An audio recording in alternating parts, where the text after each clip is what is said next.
하나님 말씀입니다. 신약성경 갈라디아서 1장 6절에서 10절까지 말씀입니다.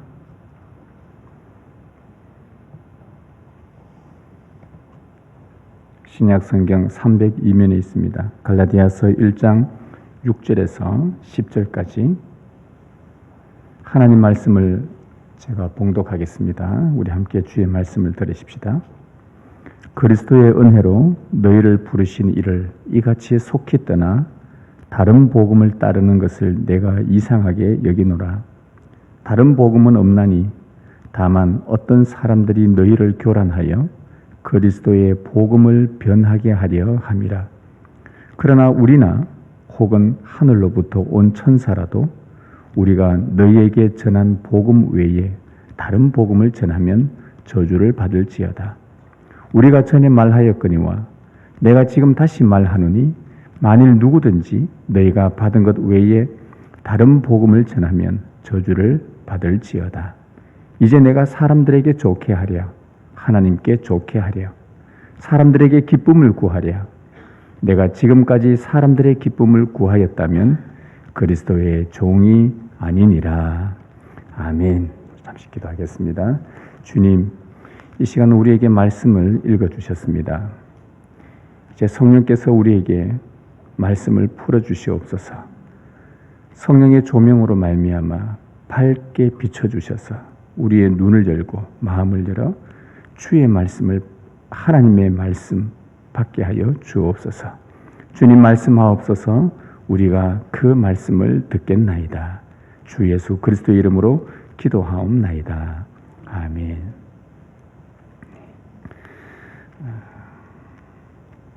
하나님의 은혜로 사도가 되었던 이 바울은 예수 그리스도의 복음에 대한 열정이 남달랐습니다. 2000년 전에 지금의 터키와 그리스 전역을 두루두루 다니면서 그들이 도착하는 그 성읍들마다 복음을 전하고 교회를 세웠습니다. 참 교통이 많이 불편했던 그 당시 때에도 수십 번의 배를 타고 평지를 한없이 걸어갔고 산과 협곡을 여러 번 넘어 다니면서 도착한 성읍마다 사람들이 보일 때마다 얼마나 가슴이 뛰며 흥분했는지 하나님께서 기회를 주시는 대로 만나는 대로 복음을 전했습니다. 어떤 곳은 그 넓은 지역을 두세 번 방문하기도 하고 또 재차 방문하지 못했던 곳은 하나님께서 길을 여시면 내가 다시 오겠다 하고 그곳 성도들과 약속까지도 하곤 했었습니다. 복음에 대한 그의 열정은 어느 누구도 꺾을 수 없을 만큼 참 대단했었고 성령님은 그에게 변함없이 계속해서 그 열정을 부어주셨습니다. 그가 사도로 파송되어서 우리로 말하면 이제 첫 번째, 두 번째, 세 번째 이런 1차, 2차, 3차 우리 사도행전에서 배웠던 것처럼 그 이제 전도 그 선교지로 다니는데 그가 첫 번째로 1차 선교지로 복음을 전했던 이 지금의 땅이 이 터키 지역에 그때는 갈라디아 지역 또 여러 지역들이 있었는데 특히 갈라디아 지역에는 그에게는 어떻게 보면 첫 사역지라 할 만큼 굉장한 큰 열정도 있었고 마음의 애정도 있었고 또 잊을 수 없을 만큼 그런 은혜로운 경험과 복음의 역사들이 많이 나타났었습니다. 특히 한 예로서 그 갈라디아의 지역에 있던 어느 한 루스드라라는 어느 한 성읍에서 남에서부터 걷지 못하는 자를 일으키는 기적을 일으킵니다. 많은 그 지역 사람들이 하늘에서 신이 내려왔다고 할 만큼 모두가 막 탐복하는 그런 기적들이 있었죠. 그런데 그 즉시 그 일이 있고 난 뒤에 곧바로 어떤 선동자들이 모여서 저 바울을 향해 돌을 던지고 그래서 돌에 맞아 거의 죽다시피 하는 그런 사건도 동시에 일어났었습니다. 그 넓은 지역을 다니면서 개종한 그 성도들에게 하나님 나라에 들어가려면 많은 환난을 받게 될 것이다 라고 이런 말을 남길 정도로 그 1차 사역지는 참 힘든 고난의 길이었지만 그러나 그 사역지는 그가 처음 사도가 되어서 사도로 부름받고 사역지로 나아갔던 그 열정과 애정을 품었던 은혜가 깃든 곳이 바로 이 갈라디아였습니다. 아주 남달랐죠. 그런데 어느 날 갈라디아의 그 여러 교회에 그 이제 갈라디아라는 그 거대한 지역, 우리로 말하면 예를 이런 겁니다. 갈라디아 제가 뭐 대한민국에 경상북도, 경상남도, 전라북도, 전라도, 충청도 이렇게 있는 것처럼 그 큰 갈라디아 지역에 각각의 성읍들이 다 있었습니다. 그런데 거기 복음을 받아들였던 갈라디아 여러 교회 성도들이 복음에서 떠나서 다른 복음을 따른다는 이 소문을 바울이 듣게 된 것입니다. 무슨 이유로 그들이 다른 복음을 쫓고 있는지 수소문 끝에 알아본 결과 그 사실은 성도들을 교란하여서 복음을 변질시킨 선동자들이 있었다는 그 얘기를 듣게 됩니다. 바울은 굉장히 화가 많이 났습니다. 복음을 훼손시킨 거짓 선동자들 때문에 화가 났고, 또 하나는 그러한 것들을 분별하지 못하고 다른 복음을 따라간 그 갈라디아 성도들의 어리석음 때문에 또 굉장히 화가 났던 것입니다. 갈라디아가 어떤 곳이었습니까? 바울의 1차 사역지가 아니었습니까? 사도로 부름받고 사역을 시작하면서 얼마나 큰 열정과 마음을 품었던 곳이었습니까? 그런데 그 선동자들의 교란하는 말에 바울이 가르친 복음에서 떠나 다른 복음을 따랐다는 것에 너무너무 막 화가 난 거예요.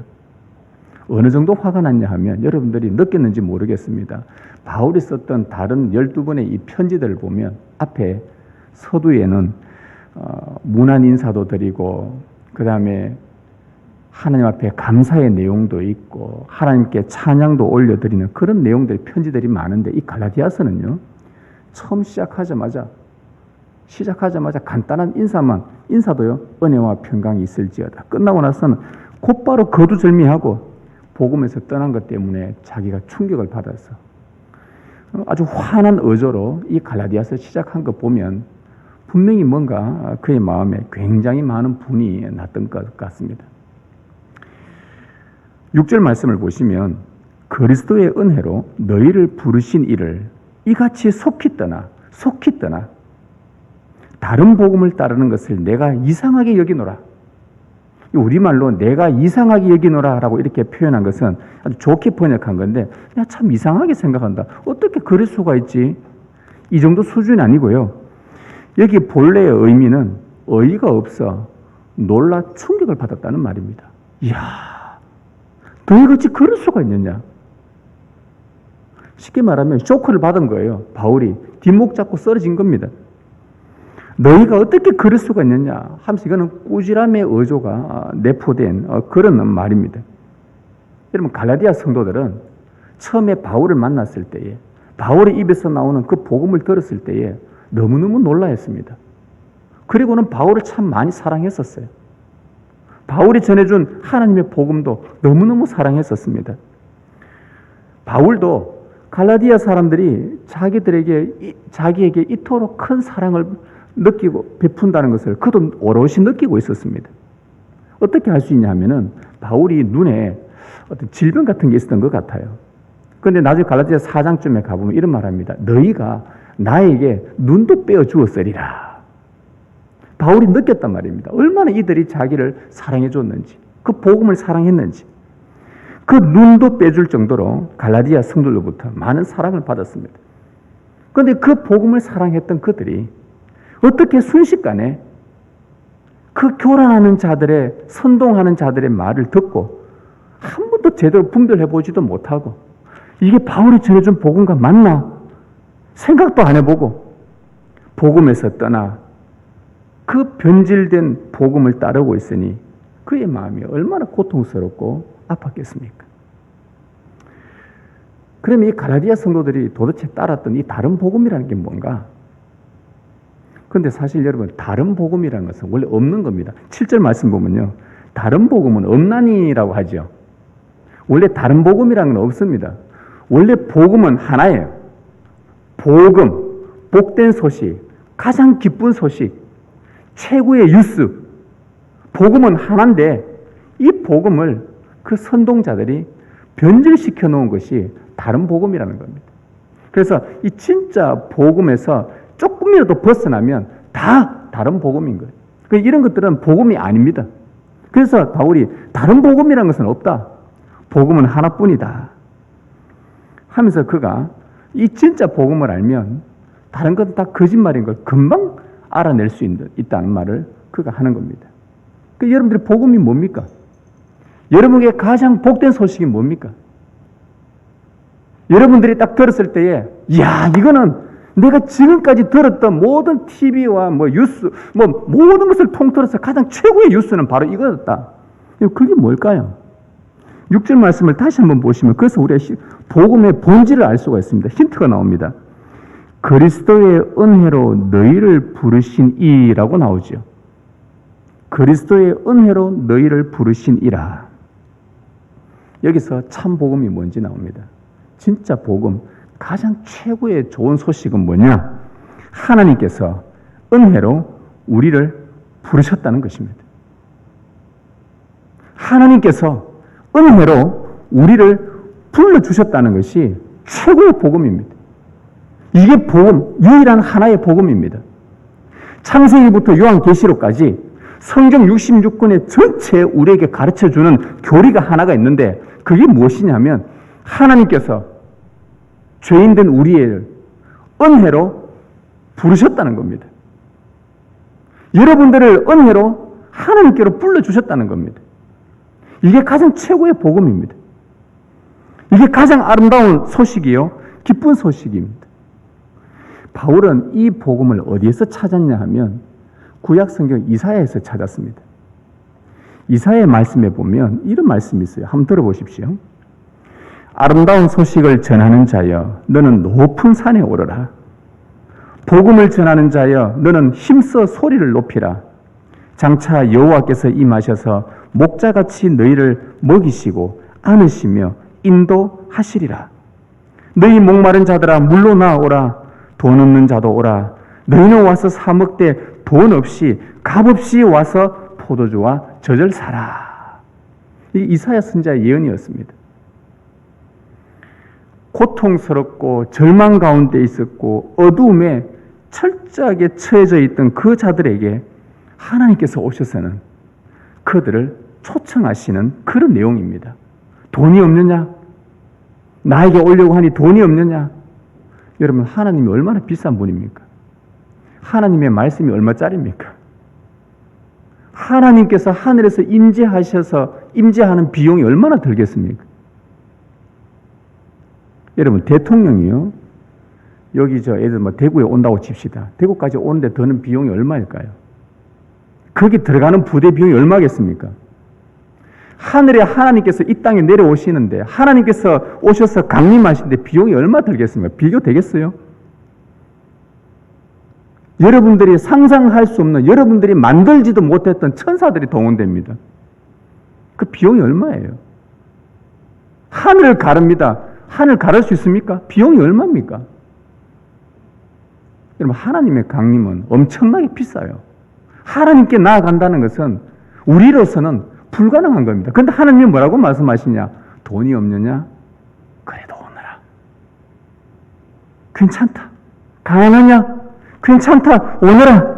와서 여호와가 거저 주시는 포도주와 젖을 마음껏 마시라. 내가 너희를 먹이고 내가 너희를 안고 내가 너희를 인도하겠다. 여러분, 얼마나 아름답고 복된 소식입니까? 너는 저 높은 곳에 올라가서 외쳐라. 저 산에 가서 외쳐라. 이 복음을 외쳐라. 이 아름다운 소식을 외치거라. 많은 사람들에게 외치거라. 하나님께서 은혜로 사람들을 부르고 계신다. 이걸 외쳐라. 하나님께서 은혜로 우리를 부르신 것이 바로 이 복음이라는 겁니다. 갈라디아 성도들은 처음에 이 바울이 전해줬던 은혜의 복음을 들었을 때 그들이 얼마나 기뻤는지 모릅니다. 하나님의 은혜로 그분의 자녀가 될 수 있다니, 그 영광스러운 하나님의 자녀가 되는 것이 그분이 불러주시니까, 그 은혜로 부르시니 그분의 자녀가 된다니, 나의 공로와 나의 노력과 나의 선행으로가 아닌, 이것은 특급만치도 개입되지 않는 하나님께서 죄인인 나를 긍휼히 여기시고 당신의 자비의 품으로 오라, 나에게로 오너라, 언제든지 오너라, 내가 너희를 부른다. 여러분, 하나님이 부르지 않으면 올 수도 없는 그곳에 하나님께서 오라고 부르시며 품으로 오라 하시니 나 같은 우리에게, 나 같은 죄인, 우리 같은 이 죄인들에게 이 얼마나 아름답고 복된 소식입니까? 바로 갈라디아 성도들이 이 복음을 받았단 말입니다. 바울로부터 이 복음을 받았어요. 지금까지 한 번도 듣도 보도 못한 이런 복음을 받았어요.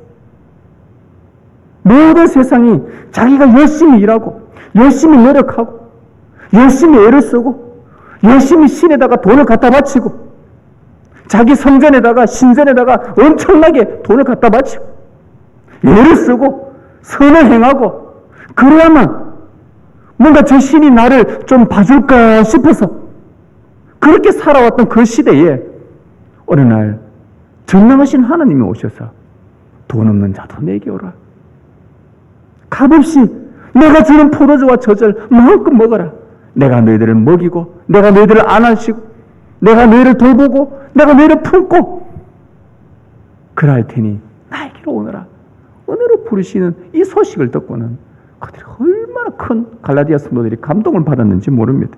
이 은혜로 예수 그리스도를 믿어 구원을 얻고 하나님의 백성, 교회가 된 것입니다. 오직 은혜가 복음인 거예요. 우리에게 주어진 복음은 오직 은혜입니다. 그런데 이 바울이 복음을 전하고 교회를 세우고 떠났던 그 자리에 어떤 사람들이 와서는 이 은혜의 복음을 이상하게 만들어 놓았습니다. 복음을 이상하게 만들어 놓은 그들의 정체는 누구냐 하면 예수님을 믿는 유대주의자들이었습니다. 예수님을 믿는데 유대인이었다 이 말입니다. 예수님을 믿지만 그들은 유대인이었기 때문에 태어나면서부터 할례를 받았습니다. 8일 만에. 그리고 오랫동안 전해 내려온 유대의 전통을 따를 수밖에 없었습니다. 그들 유대인이었으니까. 그래서 하나님의 백성이 되려면 그들의 전통을 따라서 할례도 받아야 되고 여러 제사법과 음식법 등 여러 규례와 절기들을 지켜야 한다고 했습니다. 혹 구약시대 때는 여러분들이 성경 읽다 보면 이방인들 중에 나도 저 여호와를 섬기고 싶다, 여호와를 나의 신으로 섬기고 싶다 해서 이 여호와 신앙으로 들어오려고 하는 사람들이 이방인 중에 있다고 한다면 그들도 반드시 유대인처럼 할례를 받아야만 들어올 수 있었습니다.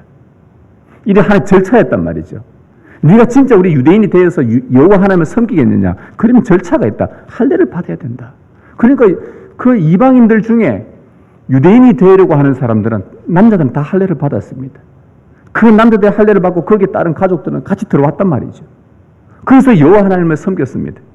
그리고 거기에서 계속해서 율법이 가르치는 그 의식들과 이것들을 행하면서 우리가 하나님의 백성이구나, 하나님의 백성이구나 그렇게 알았단 말이죠. 여러분, 예수님이 오시기 전까지는 하나님의 백성이 되기 위해 이런 의식들을 행했었습니다. 그러나 예수님이 오신 후부터는 하나님의 백성이 되는 자격이 유대인이 되어야 한다든지 할례를 받아야 한다든지 율법의 의식들을 지킬 필요는 없었습니다. 그리스도의 은혜의 복음만을 오직 받아들이면 되었습니다. 구약의 모든 의식들과 모든 할례를 비롯한 구약의 율법들이 예수 그리스도 안에서 다 성취가 되었기 때문에 이제 오직 은혜로 우리에게 찾아오신 이 예수 그리스도를 믿음으로 받아들이면 하나님의 자녀가 되는 이 권세를 주셨다는 것입니다. 근데 바울은 갈라디아에 이 은혜의 복음을 전했습니다.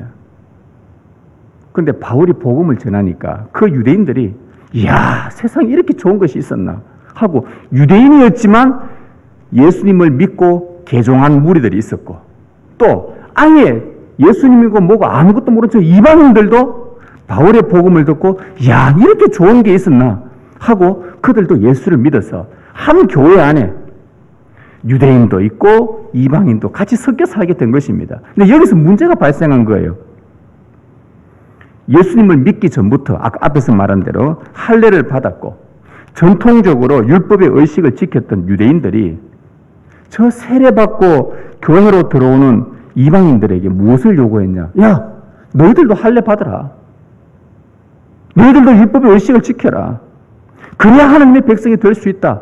라고 이렇게 교회 안에서 가르친 거예요. 그 이방인들이 처음에 들어와서 세례도 받고 바울의 가르침 속에 잘 지내가고 있는데 갑자기 어느 날 바울이 떠나고 나서 거기 있던 몇몇 유대인, 예수 믿는 유대인들이 그들에게 야, 너가 할례 안 받았지? 너 할례 받아야 돼. 너 율법 안 지켰지? 너 지켜야 돼. 그래야 하나님 백성이 되고 구원받을 수 있다니까 하니까 들어온 이방인들이 바울의 가르침과 좀 이상하기는 한데 워낙 어리둥절했지만 다수의 유대인들과 그곳의 몇몇 지도자들의 고집스러운 주장에 그 이방인 그리스도인들은 그런가 보다 해서 그 보여줬던 전에 들었던 가르침 받았던 은혜의 복음에서 속히 떠나 다른 복음을 따르게 된 거예요. 여러분 이것은 유대인들이 가졌던 우월의식이요 아주 고질적인特色입니다. 어느 한 곳에 오랫동안 내가 머물러 있고 내가 자리를 차지했다 싶으면 텃세를 부리지 않습니까? 사람들은. 어디 굴러온 돌이 박힌 돌을 빼냐고. 이게 우리의 속담처럼 쓰는 말들이지 않습니까? 이 유대인들에게는 굉장히 우월의식과 텃세가 있었습니다. 자기들은 선택받은 유대인이고 저들은 버림받았던 이방인들이었고 우리는 할례도 받았고 율법의 의식들도 지키고 매번마다 절기도 지키고 짐승들도 죽이면서 희생도 하고 구약에 있는 율법들을 하나하나 지키고 그런데 메시아 예수님도 믿고 근데 저 세상의 더러운 문화에 노출되어서 살던 이방인들은 구원을 받는데 우리처럼 이런 거는 아무것도 없고 기껏 와가지고는 죄 회개하고 세례받고 하나님의 자녀가 된다 하니 이 유대인들 볼 때는 속에서 이게 뭐가 올라온 거예요. 끔찍하면서 심기가 굉장히 불편했던 겁니다. 우리는 이 많은 절차들을 거쳐가면서 예수 믿으면서 하나님의 자녀가 되는데 저들은 그냥 쉽게 들어오는 것 같아. 죄 회개하고 하나님 감사합니다. 예수님 감사합니다.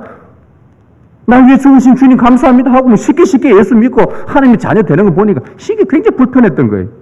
그래서 이 우월의식을 앞세워서 텃세 부리면서 그리스도인 이방인들에게 야 할례도 행해야 돼. 이것도 해야 돼. 저것도 해야 돼. 이 의식 지켜야 돼. 이 절기 지켜야 돼. 그래야만 구원을 얻는다 하면서 은혜의 복음을 바울이 전해준 은혜의 복음을 변질시켜 놓은 거예요. 살짝 변질시켜 놓은 거예요. 그것도 들어보니까 그래 그렇기는 하네. 우리가 이렇게 너무 간단하게 예수 믿고 천국 간다는 게 좀 그렇다.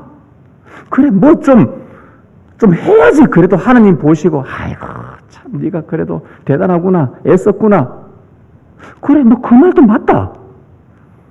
오늘 성경에는 속히 떠나 여러분 잘 생각해 보십시다. 예수를 믿었던 아까 그 개종한 유대인들이 이들이 어떻게 구원을 받았는지 한번 생각해 보십시다. 그들이 어떻게 하나님 백성 되었습니까?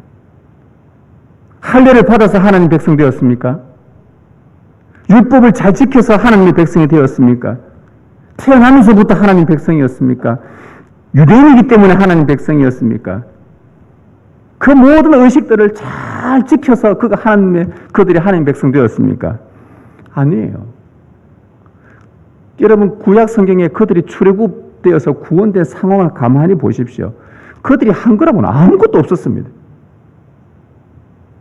출애굽할 때 그들이 한 게 뭐가 있습니까? 멀뚱멀뚱 눈만 뜨고 뭔 일이고 이거 지금 우리 앞에 지금 무슨 일이 나타나노 지금?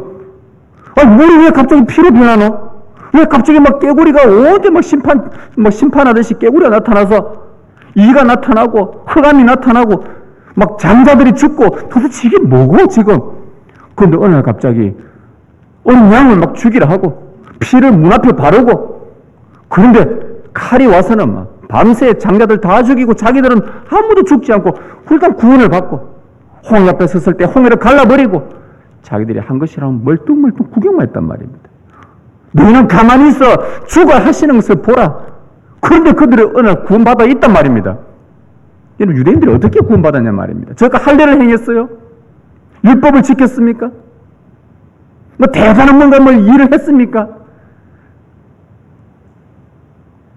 그들도 이렇게 살다가 불순종해서 포로 잡혀가고 엉망진창으로 살던 가운데 소망도 없는 가운데 어느 날 바울이 찾아와서 예수 그리스도의 복음을 전한 거예요. 그리스도의 아름다운 소식을 바울이 전해준 소식을 그들이 듣지 못했다면 그들도 구원을 얻지 못했습니다. 아름다운 소식이 뭐였습니까? 바울이 전해준 아름다운 소식이 수고하고 무거운 짐진 자들아, 평생 죄의 짐을 지고 평생 고난과 고통의 짐을 지고 쉼없이 살아가는 내 인생들아, 다 예수께로 오라. 그가 너희를 쉬게 하리라. 그가 너에게 안식을, 영원한 안식을 주리라.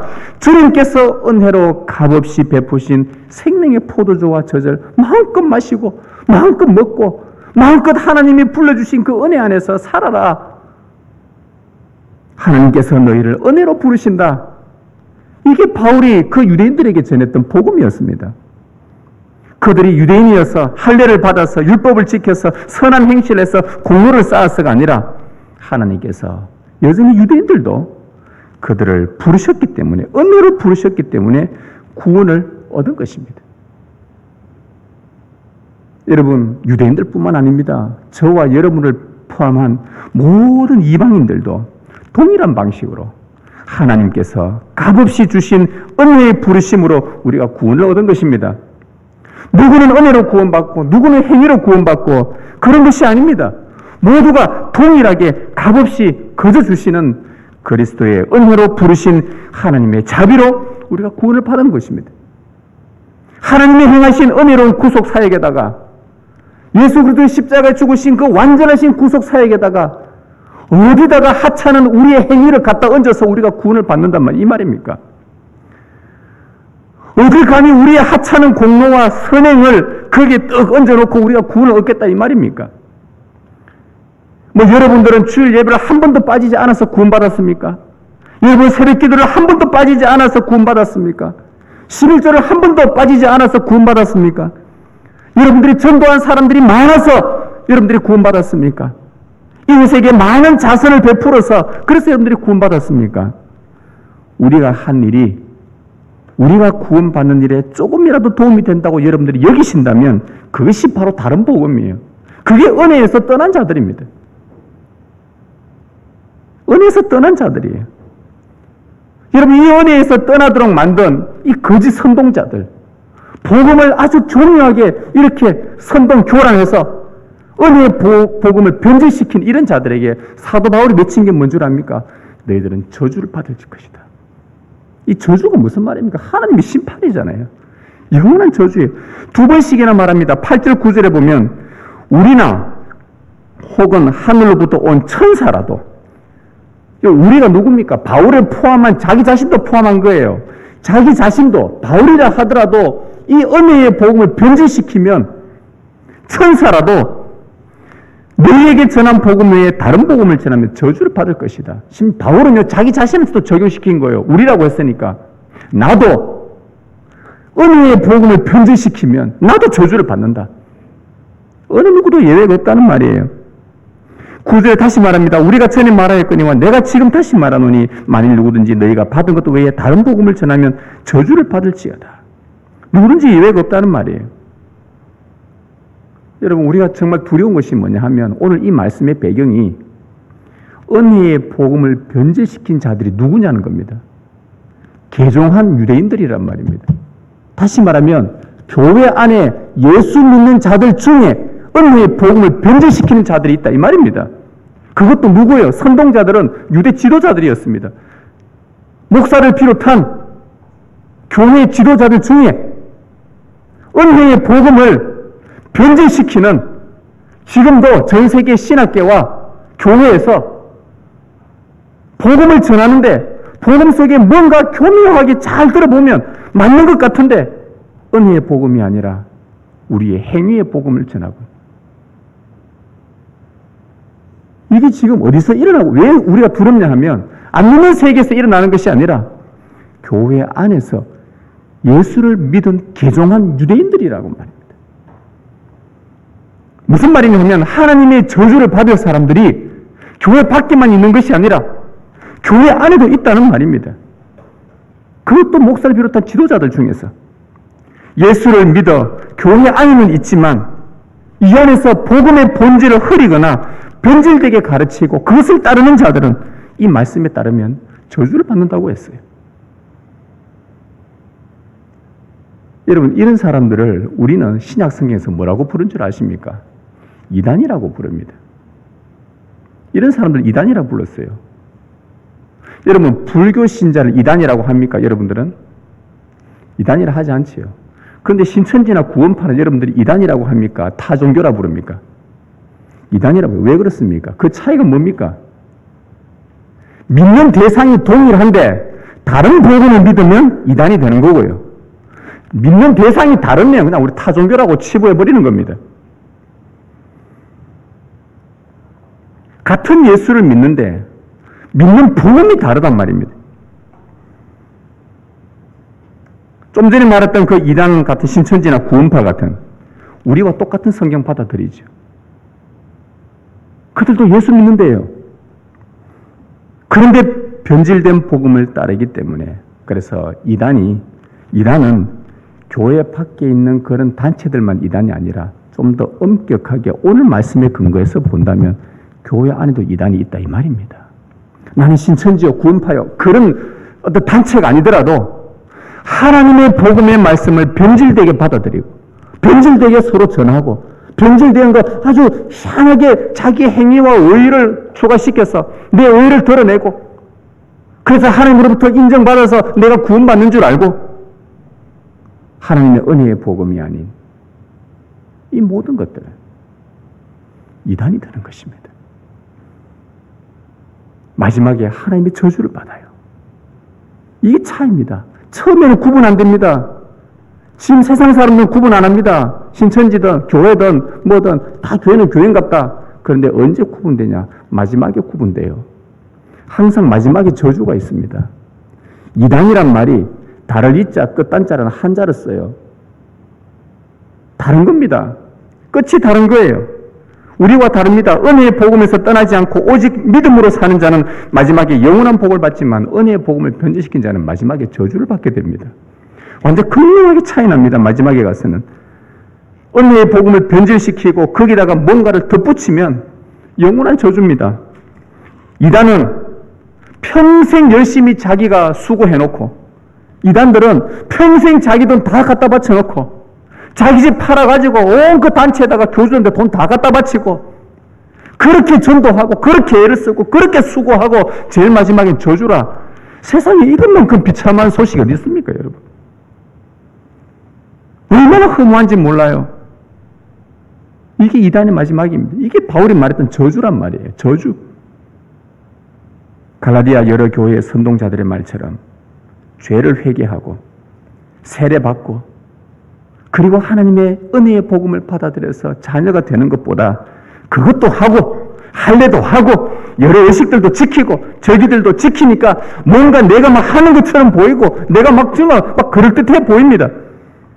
사람들 보기에 열심히 뭐라도 하니까 막 의인처럼 보입니다.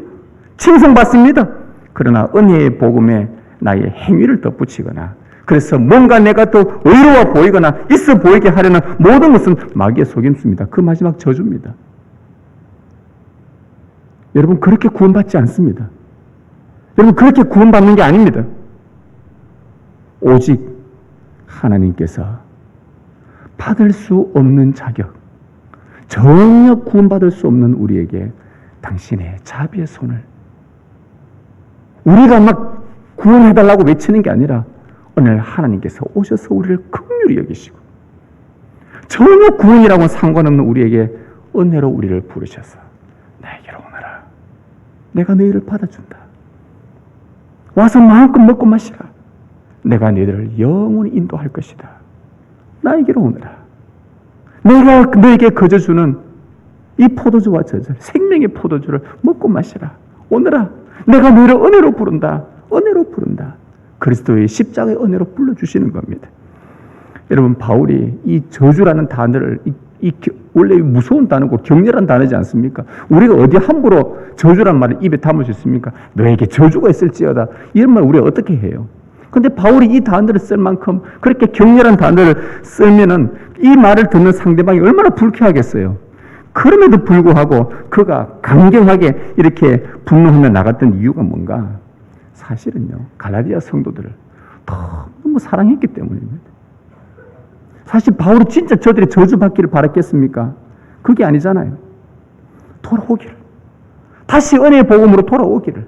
그래서 이 저주란 단어를 써가면서 그래도 안 돌아오면 그들은 진짜 저주를 받겠지만 그렇게 해서라도 그들을 얼마나 사랑했는지, 얼마나 애정을 갖고 복음 전한 곳인지 그들이 돌아오기를, 속히 돌아오기를. 그가 굳이 그렇게 안 해도요, 사람들 비위 맞춰가면서 굳이 이런 욕들을 먹지 않으면서 이런 말 써가면 얼마나 욕들을 먹겠어요. 근데 사람들 적절하게 비위 맞춰가지고 환심도 사고 대중들의 인기도 얻고, 여러분 그럴 수 있지도 않겠어요. 굳이 화낼 필요도 없고. 그런데 바울이 말합니다. 나는 사람을 기쁘게 하지 않겠다. 내가 사람을 기쁘게 하랴 하나님을 기쁘게 하랴. 나는 그리스도의 종이니라. 나는 저들을 너무 사랑해서 저렇게 내버려 두면 다 저주받고 죽어버리니까 내가 저 어떻게 내 복을 쓸 수 있느냐. 예수 그리스도가 십자가 죽은 게 분명한데 그분이 지금도 부르고 계시는데 여전히 주님 앞에 나오지 않고 이 주님의 은혜를 모르고 교회 안에 있는데도 계속 복음과 상관이 없이 복음을 받아들이지도 않고 살아가는 저 어린 아이들, 저 청소년들, 저 청년들, 저 성도들 볼 때에 바울이 미치고 환장하는 거예요. 너희가 그러지 않았지 않느냐? 너희가 주의 사랑을 받았지 않느냐? 왜 그러냐? 왜 그러냐? 왜 그렇게 속기 떠나느냐? 바울은 모두가 은혜의 복음으로 들어와 구원 얻기를 원했던 것입니다. 그 십자가의 은혜 견딜 수 없었던 거예요. 성도 여러분, 바울은 예수 그리스도의 종으로서 우리에게 권면하고 있습니다. 얘들아, 신명기의 성도들아, 복음은 지금도 변질되고 있다. 여러 사람들에 의해서, 그것도 여러 교회들 안에서 계속해서 복음은 지금 변질되고 있는 이 시대에 너희가 살고 있다. 그러나 그때마다 그 시대마다 이 변질된 복음과 맞서 싸운 너희들의 신앙의 선배들이 있었다. 너희도 이 변질된 복음과 싸워야 된다. 복음은 하나님의 은혜로운 부르심에서 출발하는 것이다. 그리스도의 은혜를 믿을 뿐 거기에 아무것도 더하지 말거라. 너희는 철저히 죄인이어서 너희의 것을 가지고 구원에 기여할 것 아무것도 없다. 전적 하나님의 은혜요 하나님의 은혜로운 부르심으로 너희가 구원을 받았다. 이 은혜의 복음을 끝까지 사수해라. 이 주님의 음성을 오늘 이 아침에 여러분들이 들으시길 바랍니다. 그리스도의 은혜로 우리를 부르신 하나님께 믿음으로 온전히 나아가십시다. 그분의 부르심에 그저 온전히 믿음으로 나아가기만 하면 됩니다. 다른 복음이란 것은 없습니다. 오직 하나의 복음만 있습니다. 그리스도의 은혜로 우리를 불러주신 끝없는 하나님의 긍휼과 자비와 사랑, 그것만이 우리의 전부입니다. 이 은혜가 여러분 가운데 있기를 주님의 이름으로 축원합니다.